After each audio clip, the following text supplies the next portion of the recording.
Hello, it's Estrella with the reading for the collective. I hope that everyone finds this day or this evening well. Or I hope that it finds you well.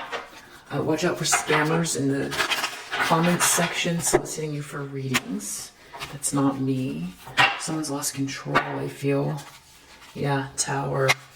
Someone's losing control of a situation because someone's making plans or someone's eyes on the prize. There's a lot of positivity here.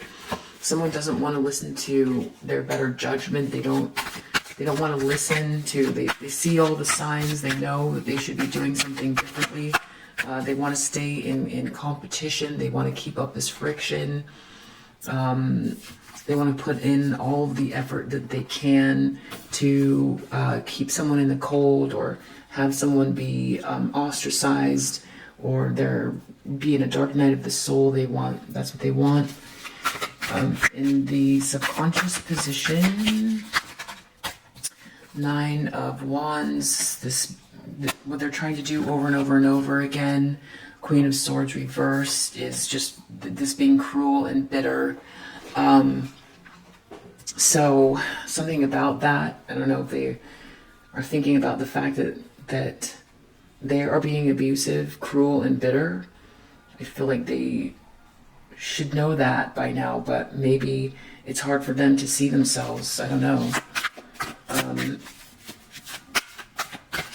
I mean, wanting someone to be out in the cold is something that should be pretty apparent, but I guess it's interesting they don't know that, or there must be another reason for that in the subconscious. It's definitely karmic energy. Hermit reversed. Something about someone coming out of hermit mode or someone feeling ostracized and not liking it. This person is intending on they want to make a King of Wands who appears to be in the upright, very hopeless, or they want someone to lose inspiration in regards to this masculine energy. This King of Wands, a very bold and successful leader, someone who's very enigmatic, very charming, forceful in a good way.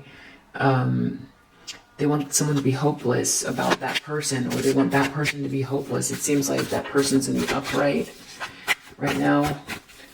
In the near future, I feel like this person wants to fix themselves or something. Ace of Swords, this person is going to be lying or trying to cause some sort of confusion. The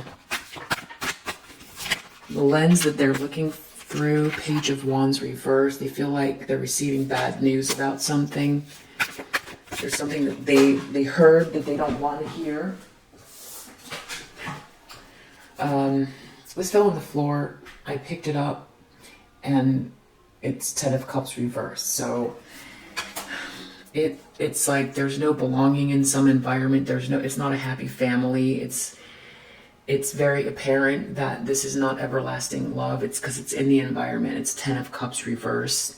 No love at all. It's not sweet. It's not loving. It's no sense of belonging. It's not home sweet home. 8 of Wands. Someone's afraid of a message, or someone wants to send a message, or they're hoping to send some bad vibes or something like that. Or a text message or an email. They want to send something. They're worried about a message.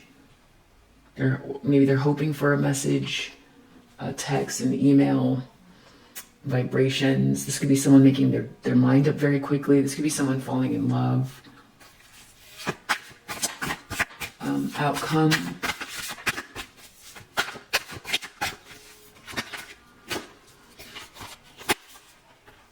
Nine of Pentacles, 6 of Swords. Somebody is going to be walking away from the stormy waters, transitioning towards calmer waters. It looks like towards, or even alongside on a separate path, this 9 of Pentacles, this feminine energy who's very focused on, they're very independent and focused on their own pursuits, working towards their own their own legacy. Yeah. Three of Pentacles is under the deck, so this person might be trying to gather a group together to help them, or there's something about this group that is in the upright that is very important here. There's a group of people.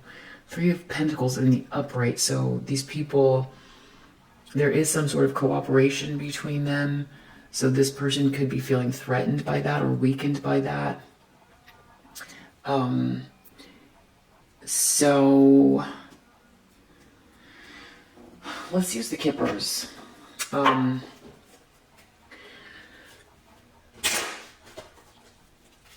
did a reading. It was just a little bit unclear, so I'm just doing it again. It was karmic energy. And I got some interesting cards that came out of this deck, so I'll probably pull them out and explain what I found. But first, so someone doesn't want to listen to their better judgment about something. They don't really want anyone to know this. Things are changing. They can see the change happening, but they don't want it.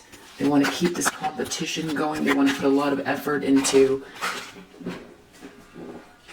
this gift, losing this gift. They want someone to lose a gift, or they want to have the gift. It's more about someone losing a gift. Could be someone who's naturally talented at something, or their life could feel blessed. To someone looking on, this could be someone who has a life path they've been working towards. If they're a Nine of Pentacles, they've been working towards something. So someone's trying to get in the way and cause a blockage, and that's what they want. They want this person to lose the gift. It would be like, an ice skater who has a natural talent but trains, 8 hours a day. So this person wants to just knock them in the knees, knock them in the knees so that they can't, go to the Olympics. It's kind of like that. They feel like they have something to gain from it. They're in competition with this person. This person doesn't know them. That's why Judgment is here and change is happening. They know deep down, Queen of Swords reverse, they're being very critical and cutting and abusive, but they can't, I don't know why they can't stop themselves. Hermit reverse. Something about a child or someone's innocence is of interest there. They want this King of Wands to not have this sudden wealth. So if they're connected to this King of Wands, they don't want this King of Wands to have any hope, inspiration either. So they're sort of working against someone they want to be, they're in competition with. They want to create the tension. They want to keep the tension going. They don't want to lose this gift, or they want someone else to lose it. And it's also that all the work they're putting in, it's like coming back, it's backfiring into their own life. It looks like someone, this King of Wands, doesn't want to be, part of it or something like that. There's some sort of hope. If this person has hope, there's blessings coming. This person feels blessings are attached to this person's hope. They want to keep this person feeling like hopeless, like the future is barren, and that way, I don't know why they want to keep this person in poverty or feeling disempowered. Ace of Swords reverse. Some sort of lie about something coming in, some good luck or some evidence. So that's interesting. Some evidence about a lie or something lucky comes in regards to some confusion. Lucky confusion. So that should be, I'm not sure what that is. They're worried about this message, bad news. They put in a lot of effort to something. Maybe they're really working on something and there's bad news. 10 of Cups, everyone can see through this message that this is not a happy environment. There's a main male reverse attached to this. 8 of Wands, someone's afraid of a message, or they want a message to come in, or they want something to go quickly. Something about coffin and something ending. something, an ending happening really quickly. They want a quick ending, or they're afraid that an ending is happening very quickly. And it looks like someone is moving on here. Message of concern. Someone's not concerned with whatever this message is. They're moving on. There's a mature man here in the upright, a masculine energy next to a 3 of Pentacles in the upright. So it seems there's a masculine energy that is very much at the moment in the upright. And I feel like this person is trying to stop that change. We should find out what the message is. But I did want to just interject really quickly what I did find in the other reading that came out. Because I was asking about this karmic energy. No, that's not it. To find it. Here it was this. It was Saturn, the 11th house, and Pluto that came out. And it took me a while to figure out what that is. Without going on too long about it, with this karmic energy, like, why is this person so determined? Like, what is this? Why is this? Because this feminine energy is trying to, they want this gift, or they're trying to stop someone from, we'll say, ice skating, right, at the Olympics. But the person who is trying to ice skate at the Olympics doesn't know this person who's trying to stop them. This person who's ice skating at the Olympics, they might have a new style, we'll say. So this person's trying to stop that. They're trying to stop change. So Saturn came out, discipline, structure, responsibility, Capricorn, restriction, obstacles, trials, hard work, integrity, patience, discipline. So it could go on forever thinking through just this one card in relation to this phenomenon. When we think in terms of like a divine feminine going through these trials, it's like the friction, the pressure is creating a diamond, right? The Saturn, the friction is creating this diamond, this discipline. Every moment you transmute it and you grow. And Saturn is all about lessons. It's karma as well. And so I just thought that's interesting because we're talking about it. We say karmic, right? It's just all lessons, lessons, lessons, lessons. So, you know, as far as this phenomenon goes, it's like, this is also the old. And if we look at all the alignments so I just did that reading, we look at the alignments that was going on, the Saturn-Pluto alignment that I just was talking about, Saturn-Pluto, that happened January 6th, was it? 2020, which a lot of astrologers were talking about before it happened. It was like big astrology news. It still is huge, and it's still playing out. And so Pluto is ruled by, or Judgment is ruled by Pluto. That's the planet that rules that card, Judgment, which is right here, Judgment. And that's why I thought I'd talk about it again. There was this karmic energy. And then this is like a huge, this is a huge transition, this conjunction that happened. So this is like it's transit related. It's spiritually it's a spiritual transit that's reflected in the sky. Then this 11th house came out as well, which is Aquarius, and that's all about, you know, humanity, the future, outward bound thinking. That's the opposite of the Saturn energy, and it's ruled by Uranus. So a lot of these divine feminine energies, and even like the twin flame phenomenon or Starseed or Chosen One or whatever, are dealing with this karmic energy that's like each one is assigned. It feels like each one is assigned like the main doppelganger, and then these sort of like groups. There's like 5 or 6 archetypes that are playing out. And so this Pluto is interesting because, you know, what Pluto does is, you know, it takes these, it's generational because it's an outward planet, a small planet that's all the way out, orbiting way out there.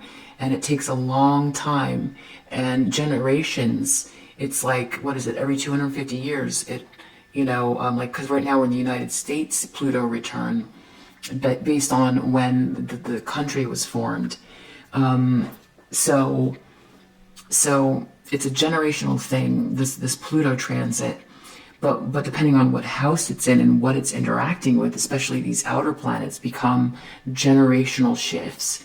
So Saturn Pluto, the last conjunction was like the age crisis, and the 80s. You know, I feel like there was like a financial crisis as well.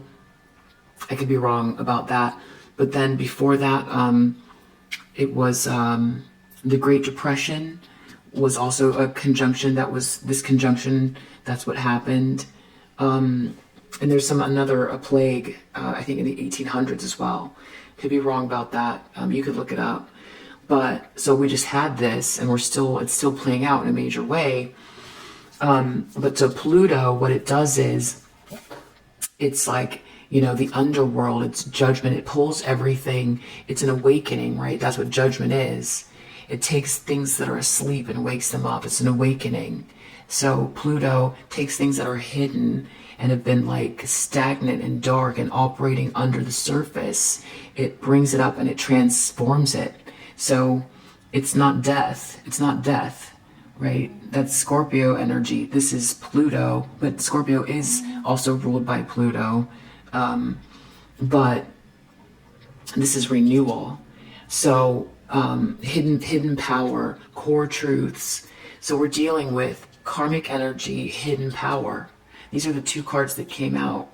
The rest of the reading wasn't so hot. So I just, you know, because there was a lot, and it wasn't a good reading, so I'm just not sharing it. But these cards came out, and I thought that was, you know, at the end of the reading, because I was asking why. And so this is a transit. It's a spiritual transit. But then you've got this like starseedy energy, you know, this chosen one, this twin flame energy, this like newness that's like, you know, or people talk about the 144,000, or it's ushering in the age of Aquarius, which we're done with the Piscean age. And how long would a shift take? If it's 2,000 years, it would be like probably 200 years at minimum, right, for a shift. So all of the energies here with the star energy that someone is trying to block, right? Star reversed, which is also it's Aquarian. I think, yeah, it's Aquarian. So this person's trying to block this Aquarian energy. They're attached to this Saturnian energy, but it's right on time with this Pluto, this renewal. And so this is all about the old and the new, Saturn and Aquarius. Well, Saturn is in Aquarius right now, and it's going to be there till 2023. I don't know, maybe I think the middle of 2023. And it's been bouncing back and forth between Capricorn, which is all about like finances, and Saturn rules Capricorn. So it's been bouncing back in between these rules, the old way of doing things, government, policy, structure, and Aquarius, the new. But when Saturn starts, it can be very dictatorial inside Aquarius. It can become very dystopian.